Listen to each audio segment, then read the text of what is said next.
Basic mathematics की exercise 5C का question number 4 का थर्ड पार्ट।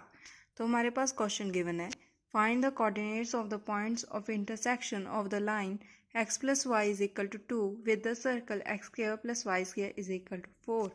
तो हमारे पास equation of line and equation of circle given है और हमें इंटरसेक्शन और सर्कल है और एक लाइन है, वो दोनों आपस में हो रहे हैं इंटरसेक्ट, और जहाँ पर वो इंटरसेक्ट हो रहे हैं हमें वो इंटरसेक्शन पॉइंट्स फाइंड करने हैं, यानी कि कोऑर्डिनेट पॉइंट्स फाइंड करने हैं।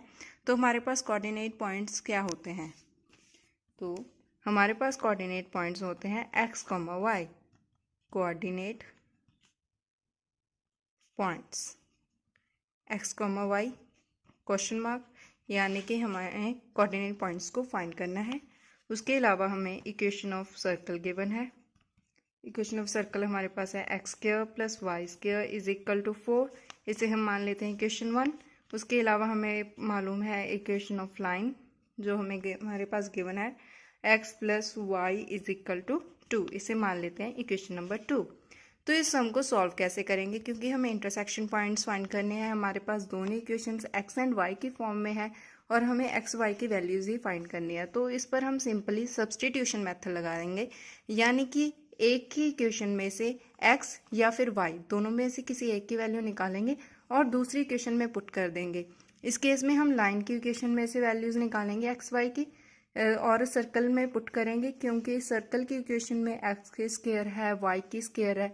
तो हमें स्क्वायर जब उस साइड लेकर जाएंगे स्क्वायर रूट में आंसर आएगा, तो हमारे पास डिफ़िकल्ट होगा सॉल्व करने के लिए। तो हम इक्वेशन ऑफ लाइन में से x या फिर y दोनों में से किसी एक की वैल्यू निकालेंगे और इक्वेशन ऑफ सर्कल में पुट कर देंगे। तो इस बार हम x की वैल्यू निकालेंगे, क्योंकि दोनों वैल्यूज़ पॉजिटिव में है और दोनों का कोई भी कोफिशिएंट नहीं है, यानी कि 1 कोफिशिएंट है। तो x की वैल्यू निकाल लेते हैं। x is equal to 2 minus y, plus का y उस साइड चला गया, माइनस का हो गया, और इस इक्वेशन को हम मान लेंगे इक्वेशन नंबर 3। तो अब हम क्या करेंगे, हम इसे पुट कर देंगे, पुट इन 1। इक्वेशन नंबर 3 को हम 1 इक्वेशन में पुट कर देंगे, यानी कि इक्वेशन ऑफ सर्कल में जब पुट करेंगे तो हमारे पास इक्वेशन है x square plus y square is equal to 4। तो इसमें पुट करेंगे, x की वैल्यू है हमारे पास 2 माइनस वाई की whole square plus y square is equal to 4। अब हमारे पास है a माइनस बी की होल स्क्वायर का फॉर्मूला लगा देंगे। अब इस पर a माइनस बी की होल स्क्वायर हमारे पास होता है a square plus b square minus 2ab। तो इस केस में हमारे पास a की वैल्यू 2 है और b की वैल्यू प्लस y है, ठीक है।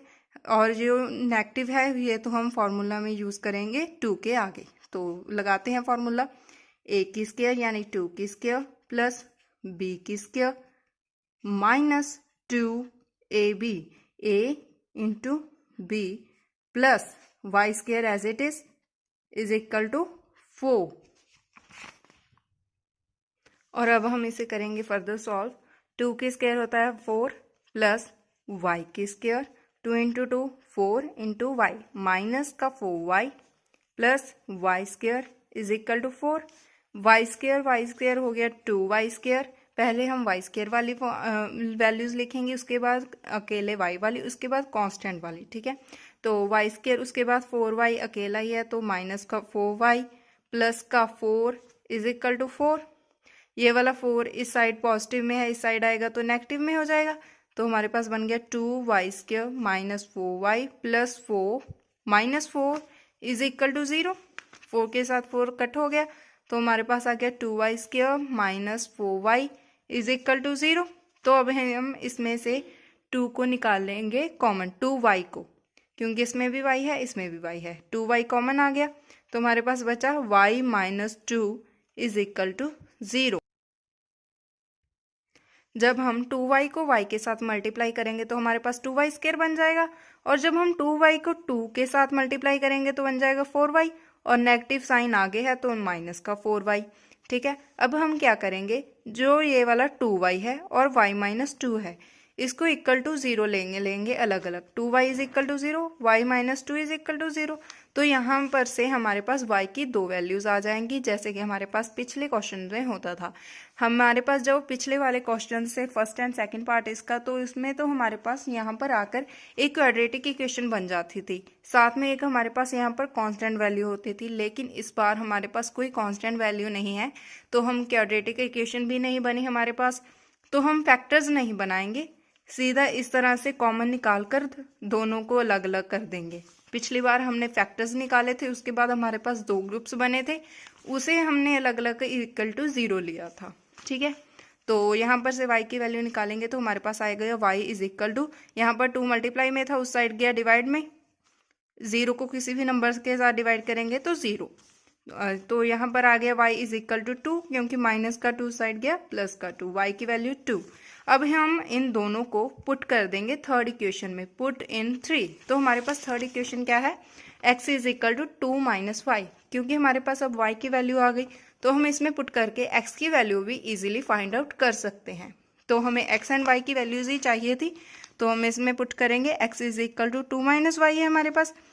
जब हम पुट करेंगे when y is equal to 0, when y is equal to 2, ठीक है, हम y को 0 एंड y को 2 पुट करेंगे किसमें, इस इक्वेशन में, तो हमारे पास बन जाएगा x is equal to 2 minus y की वैल्यू क्या है 0, x इज इक्वल टू 2, और यहाँ पर क्या आएगा, x is equal to 2 minus y की वैल्यू क्या है 2, तो x की वैल्यू क्या आ गई 0। तो हमारे पास x एंड y की वैल्यूज आ गई, और यही हमारे क्वाड्रेंट्स हैं। तो लास्ट में हम क्या लिखेंगे, hence the points coordinate points of intersection are 0,2 and 2,0। तो हमने क्या लिखा, तो हमारे पास कोऑर्डिनेट पॉइंट्स ये दोनों आ गए। लिखा कि जब हमारे पास x की वैल्यू 2 थी, तो आगे हमेशा हम x लिखे देते हैं और पीछे हमेशा y, x एंड y। तो हमारे पास जब x की वैल्यू 0 थी, तो हमारे पास y की वैल्यू कितनी थी 2, और जब हमारे पास x की वैल्यू 2 थी, तो हमारे पास क्या थी y की वैल्यू 0, और यही हमारा आंसर है।